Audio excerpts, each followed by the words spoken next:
Greetings, everyone. It's a pleasure to be back among you. I have an engaging and new narrative for your ears. Are you all set? Let's dive in. At the art gallery event, my spouse burst into a loud laughter audible to many guests and declared she could abandon me at any moment, even if I begged her not to. I was situated just a few steps away, holding a drink, taking in every word. Unbeknownst to her, I had long acknowledged the truth. We've been married for 6 years. I was 36 and ran my own architecture firm where I built a reputation on control and accuracy. Disregard was something I swiftly dismissed, regardless of whether it came from clients, contractors, or anyone else. Up until recently, I hadn't needed to do so at home.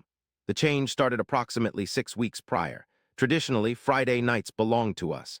The same restaurant, the same booth, the same hour. Then she missed one. Claimed unexpected work demands. The following week, she canceled again, informing me 10 minutes before our scheduled departure. The third time, her tone revealed no regret whatsoever.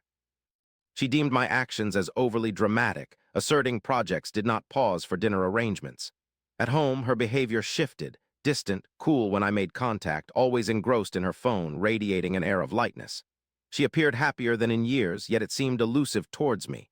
I chose not to ignore the signs. One evening, I confronted her directly about the situation. She responded by rolling her eyes, denying anything was amiss, claiming exhaustion and accusing me of being too demanding. Then she turned away, continuing to type. I witnessed her departing more frequently than arriving. Plans vanished, excuses accumulated. Each time I questioned, she blamed my expectations rather than her actions. By the time the gallery event arrived, I was aware that something was damaged. I merely didn't know how openly she would soon demonstrate it. The first noticeable fracture appeared late on a Tuesday night. Close to midnight, I entered our shared office to retrieve some blueprints for my pre-dawn review. The room was dimly lit. She was seated at the desk, her shoulders rigid, laptop active. As soon as she heard me approaching, her hand swiftly moved to the trackpad, concealing the browser window. It wasn't casual, it wasn't slow, it was instinctive. For a brief moment, her expression altered. Not shock, not irritation, but guilt.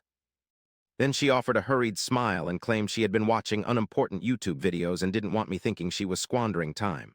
Her voice was jovial, almost flippant, as if disguising something unnecessary to conceal. I merely nodded, collected the blueprints, and departed without uttering a word. She didn't accompany me. She didn't call out afterwards. The door remained closed. The following day, she left for work early, already attired, already preoccupied. As soon as the house fell silent, I took my seat at that same desk and opened the laptop she had used the previous night. I didn't hasten or falter. I simply opened my browser to examine the history. It was devoid of any traces, not even partially erased. Completely cleaned out. No searches, no saved pages, nothing. This was something she had never done before, nor did I believe she had much knowledge of doing so. Afterwards, I carefully placed the laptop back in its original spot. When she returned home that evening, her behavior seemed too ordinary, almost scripted. She discussed deadlines, poured herself a drink, inquired about my day without awaiting a response. Her movements through the kitchen suggested someone rehearsing a role. For the first time, I refrained from vocalizing questions. As Friday approached, so did the canceled dinner she had already decided upon in her mind. In the late afternoon, she sent a message stating she'd be delayed at work until 10 due to an extended presentation and that the entire team was required to stay.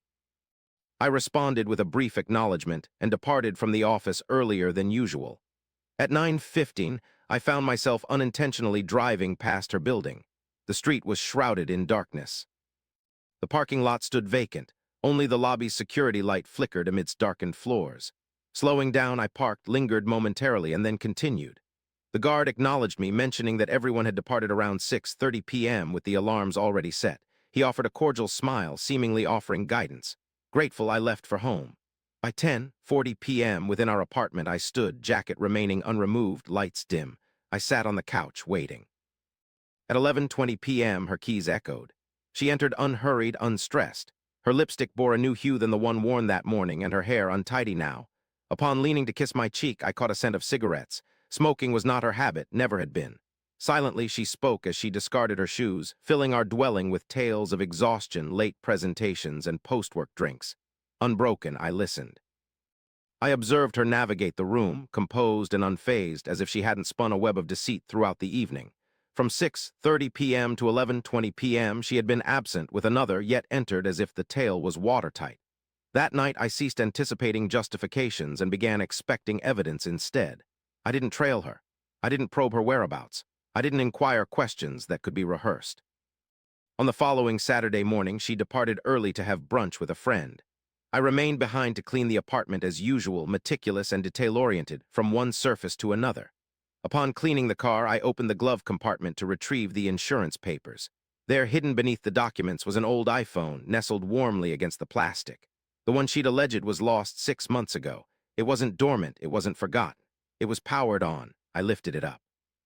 The screen illuminated with a notification before my thoughts could coalesce. A preview of a message slid across the screen. The contact was labeled as a single letter. The text conveyed that the previous night was amazing and inquired about future meetings. Upon unlocking the device using her familiar password from our wedding, only one contact appeared, the letter itself. The conversation thread was brief, precise, and assured, indicating plans and timing. Mentions of a studio on Maple Street and a request for a Red album were present. By searching the address on my personal phone, I discovered a row of art studios not far from our home. One profile stood out instantly: Damian Cross, a graphic designer, 31 years old, with a clean smile and studio photos featuring floor-to-ceiling windows and a large red Rothko album.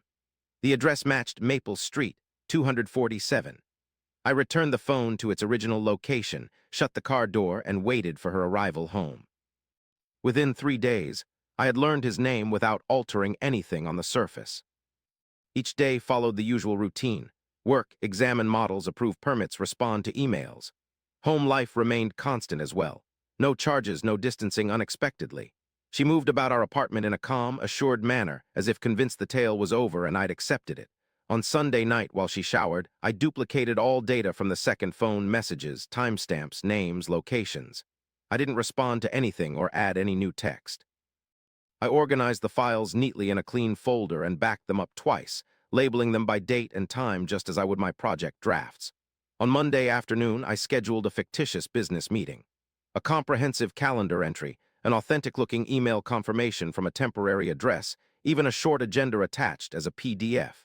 That evening, I casually mentioned it, saying I'd be tied up in meetings until 9 on Tuesday.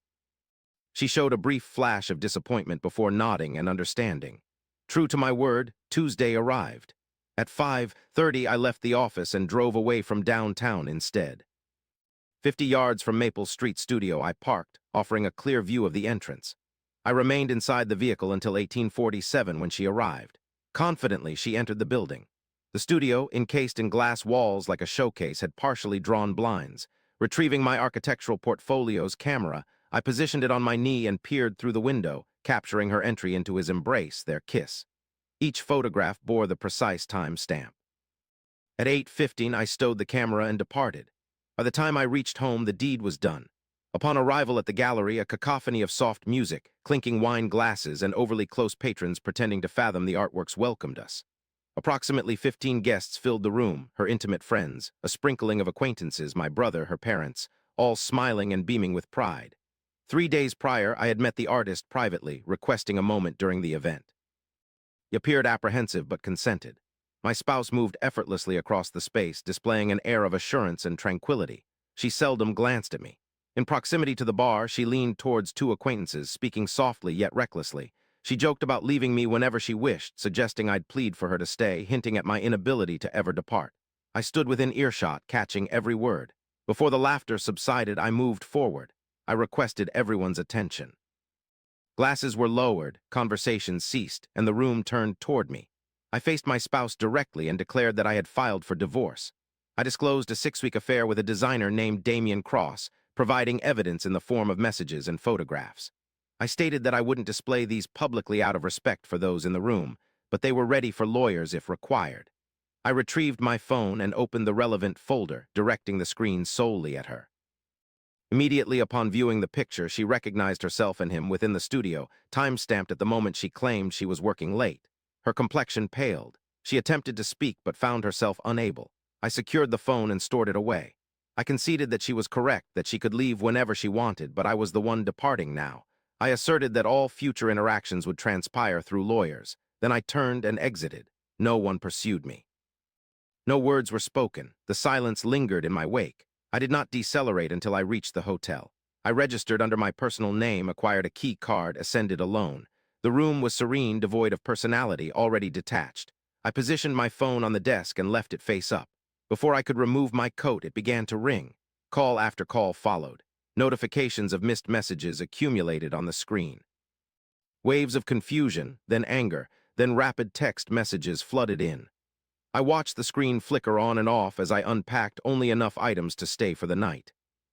2 a.m., I blocked her number across all platforms. I sent a single, terse message first, instructing her to find her belongings at her mother's place and to leave the key with the concierge. Since then, my phone has remained quiet. The following morning, I sipped coffee in the lobby while watching people move about as if I were invisible. My brother called once by noon, but I chose not to answer. I knew what he would say. By evening, I was packing up boxes, taking only my possessions, clothes, files, equipment. I left the rest untouched.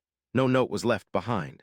The concierge accepted the keys without querying me. That marked the final time I stood in that space linked to her name.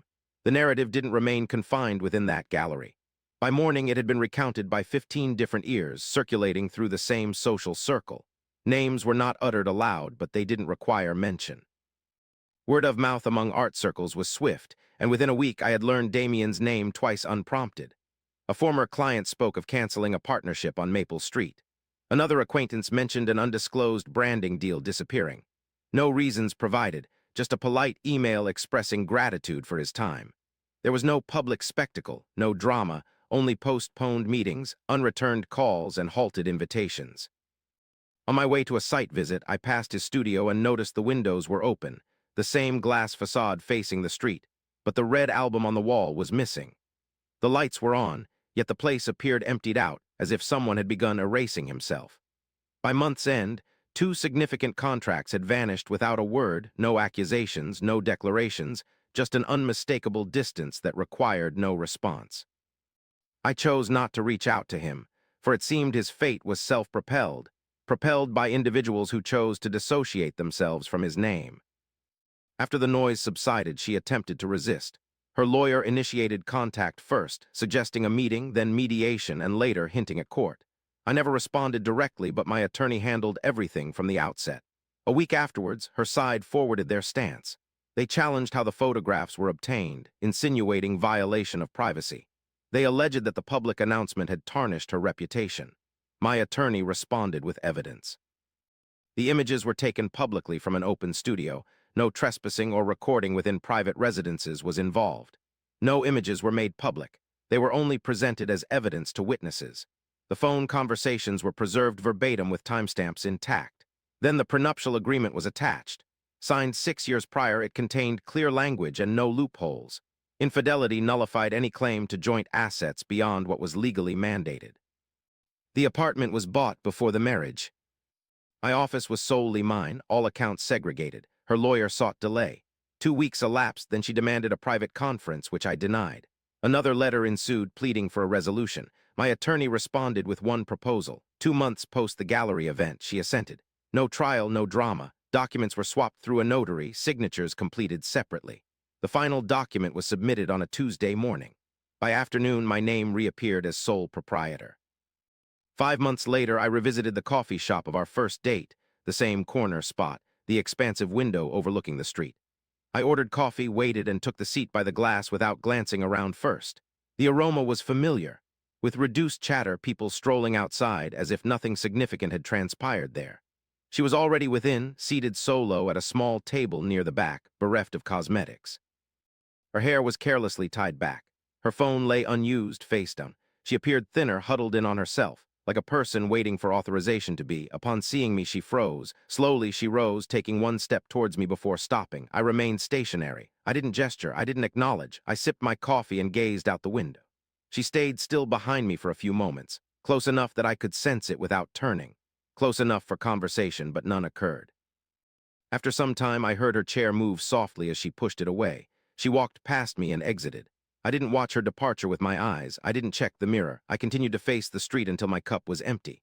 When I rose to depart, the seat behind me was already vacant. The table was spotless, as if she hadn't been there at all. Outside, traffic flowed. People crossed the road. Life maintained its rhythm. Later, I returned to the office. A fresh project awaited on my desk. Plans unfurled crisp and precise. Silence prevailed, words seemed superfluous. appreciation for your patience throughout the tale's conclusion. Share your thoughts below regarding these events. Further unspoken narratives await you.